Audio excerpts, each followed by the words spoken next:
Kanalıma ve mutfağıma hoş geldiniz. Evet, bugün sizlerle birlikte her yöntemi birbirinden kolay patatesli börek tarifi hazırlayacağız. Böyle lezzetine hayran kalacağınız ve her zaman yapmak isteyeceğiniz bir tarifi olacak. Tarifime geçmek istiyorum. Fazla da kıymetli vaktinizi almak istemiyorum. Kabımın içine bir paket kuru maya ilave ediyorum. Bir tane yumurtamın akını ilave ediyorum. Sarısını böreğimin üzerinde kullanacağım. Bir bardak ılık su ilave ediyorum. Bir bardak da ılık süt ilave ediyorum. Yarım çay bardağından biraz fazla da sıvı yağ ilave ediyorum. Evet, şimdi unumu almadan önce kabımın içine almış olduğum malzemelerimi karıştıracağım. Evet, tamam, yeterli. 6 bardak unum var. Böyle kontrollü bir şekilde ilave edeceğim unumu. Sizler de ununuzu kontrollü bir şekilde ilave edin. Çünkü neden derseniz yumurtamızın büyüklüğünden veya küçüklüğünden unumuzun kalitesine de değişiklik gösterebiliyor. Kullanmış olduğumuz un miktarında bilginize. Evet, ben unumun hepsini ilave edeceğim. Çünkü hepsini alacak. Evet, şimdi hamurumu pürüzsüz hale gelinceye kadar yoğuracağım. Ele yapışmayan yumuşak bir hamur elde edeceğim.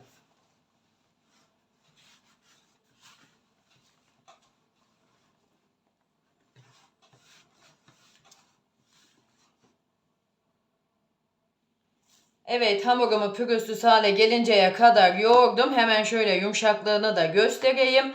Hamurumuzun yumuşaklığı bu şekilde olacak. Yani ele yapışmayan yumuşak bir hamur olacak. Evet, şimdi ağzını kapatacağım ve yarım saat hamurumu dinlendireceğim. Böyle poğaça hamuru gibi kabarmayacak hamurumuz. Bunu da belirtmiş olayım.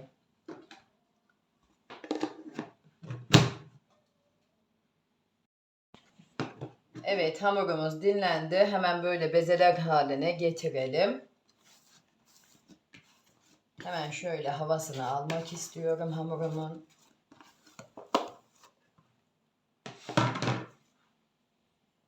Biraz masamın üzerine un alıp hamurumu üzerine alıyorum. Evet, şimdi böyle büyük büyük bezeler oluşturacağız.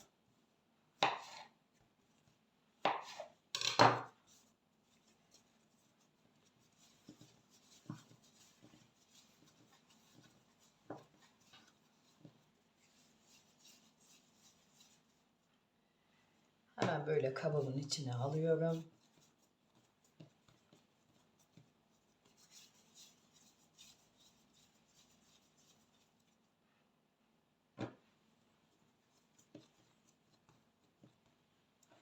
Evet, bu bezemiz biraz küçük oldu. Bundan alıp biraz buna katmak istiyorum.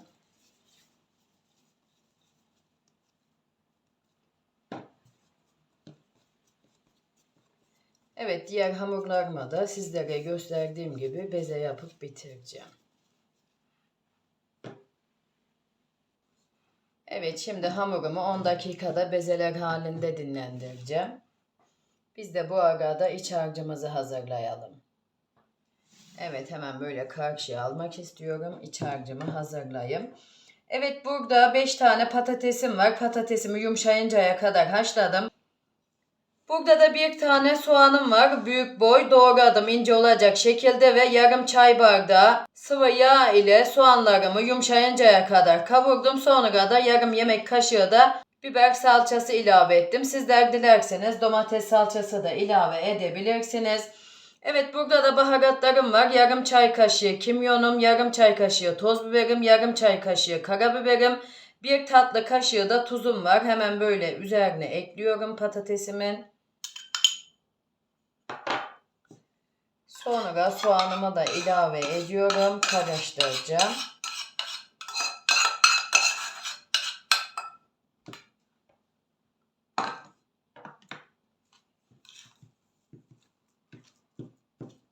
Evet, şimdi pürüzsüz hale gelinceye kadar iç harcımı karıştıracağım.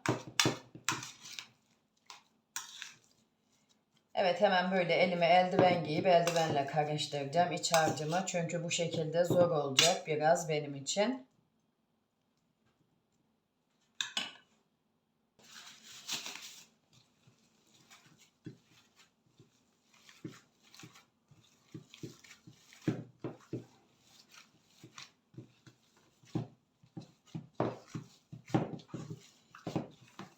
Evet, tamam, yeterli. Hemen böyle iç harcımı da kenara alıyorum ve artık hamurumu açmaya başlayacağım.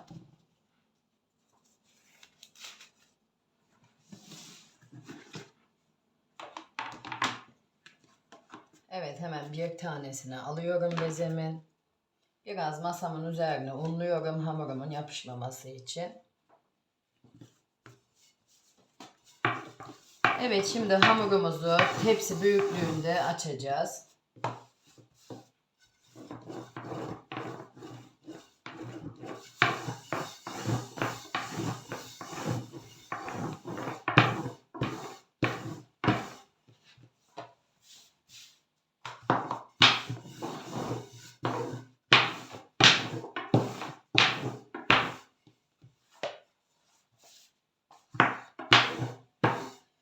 Evet, hamurumuzda un gerekmedikçe kullanmayalım.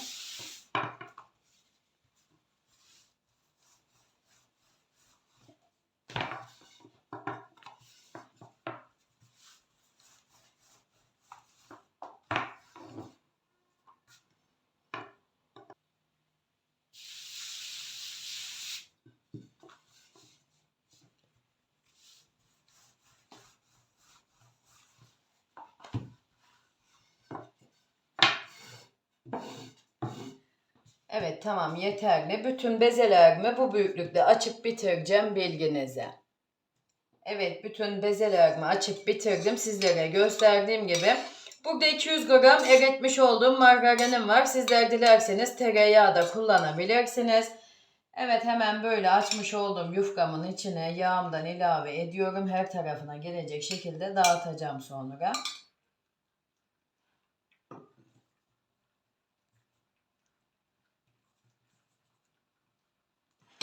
Evet, hatta elimle yapacağım. Elimizle daha kolay sürülüyor yağımız.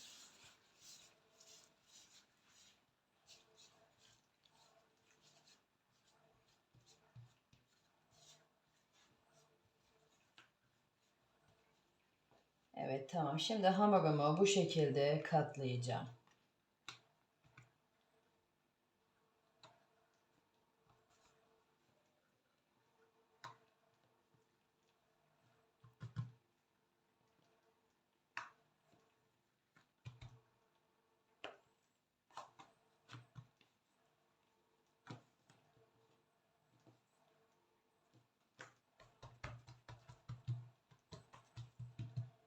Evet, böyle bu şekilde.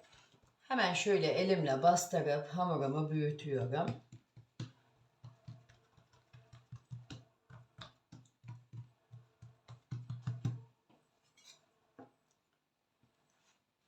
Şimdi içine iç harcımdan ilave ediyorum.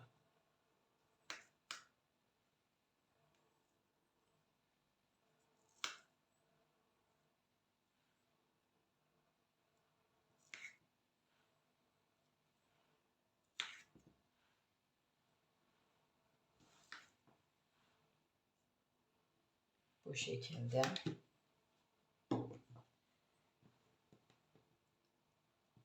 Evet, şimdi şu şekilde hamurumu katlıyorum. Ve kesiyorum. Bu şekilde. Yağlı kağıt sermiş olduğum tepsimin içine alıyorum. Şimdi yine tekrardan şu şekilde hamurumu katlıyorum ve bu şekilde kesiyorum. Böreğimin şeklini veriyorum. Evet, şöyle hemen kenarlarını da kapatalım. Yine yağlı kağıt sermiş olduğum tepsimin içine alıyorum. Evet, yine bu ucunu bu şekilde katlıyorum ve kesiyorum. Yine bu uç kısmını parmak uçlarımızla birleştirelim. Bu şekilde.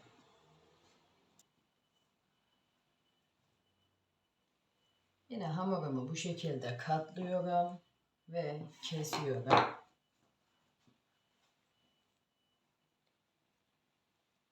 Bu şekilde yine ucunu yapıştıralım.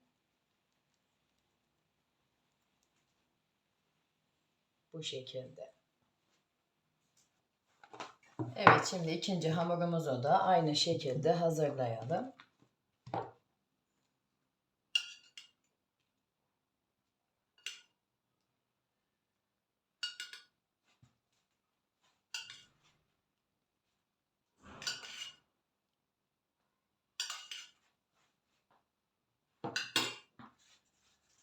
Evet, hemen böyle her tarafına gelecek şekilde yağımızı dağıtalım.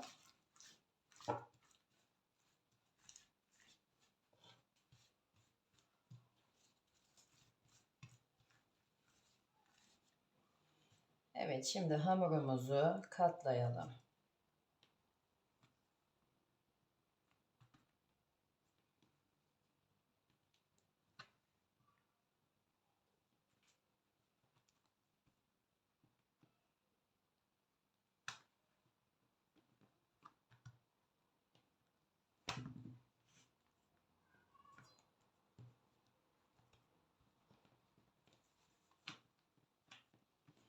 Evet, bu şekilde. Hemen yine böyle elimizle bastıralım. Hamurumuzu düzleyelim. Evet, şimdi bu hamuruma da iç harcını ilave etmeden keseceğim. Yani bu şekilde de yapabilirsiniz. İlk gösterdiğim gibi de yapabilirsiniz. Hatta bu şekilde yaparsanız daha kolay olur bence. Dediğim gibi her iki gösterdiğim gibi de yapabilirsiniz böreğinizi. Bu şekilde. Evet, şimdi yağlı kağıt sermiş olduğum tepsimin içine alıyorum. Bu şekilde iç harcımızı ilave ediyoruz ve kapatıyoruz.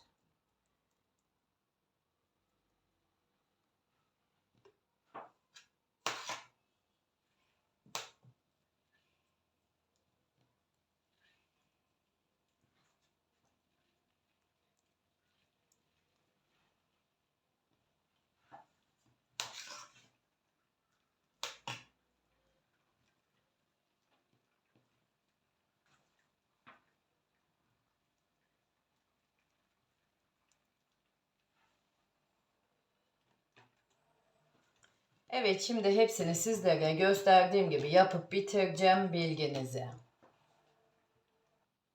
Evet, hepsini sizlere gösterdiğim gibi yapıp bitirdim. Şimdi üzerinin yumurta sarısını sürelim ve fırınımıza katıp pişirelim.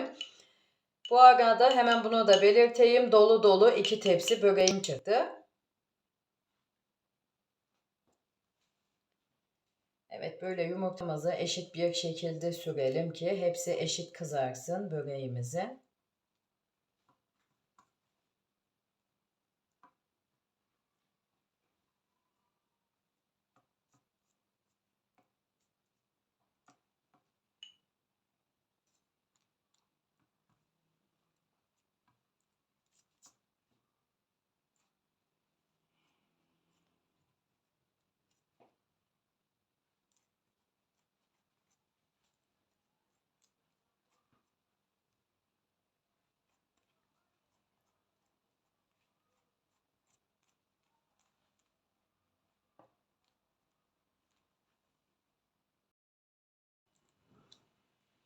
Evet, hemen diğer tepsimin de yumurta sarısını ilave ettim.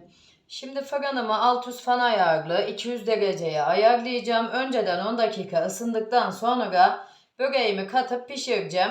Her tarifimde olduğu gibi bu tarifimde de belirtmek istiyorum. Sizler kendi fırınınızın ayarına göre ayarlayıp pişirirseniz daha güzel sonuçlar alırsınız.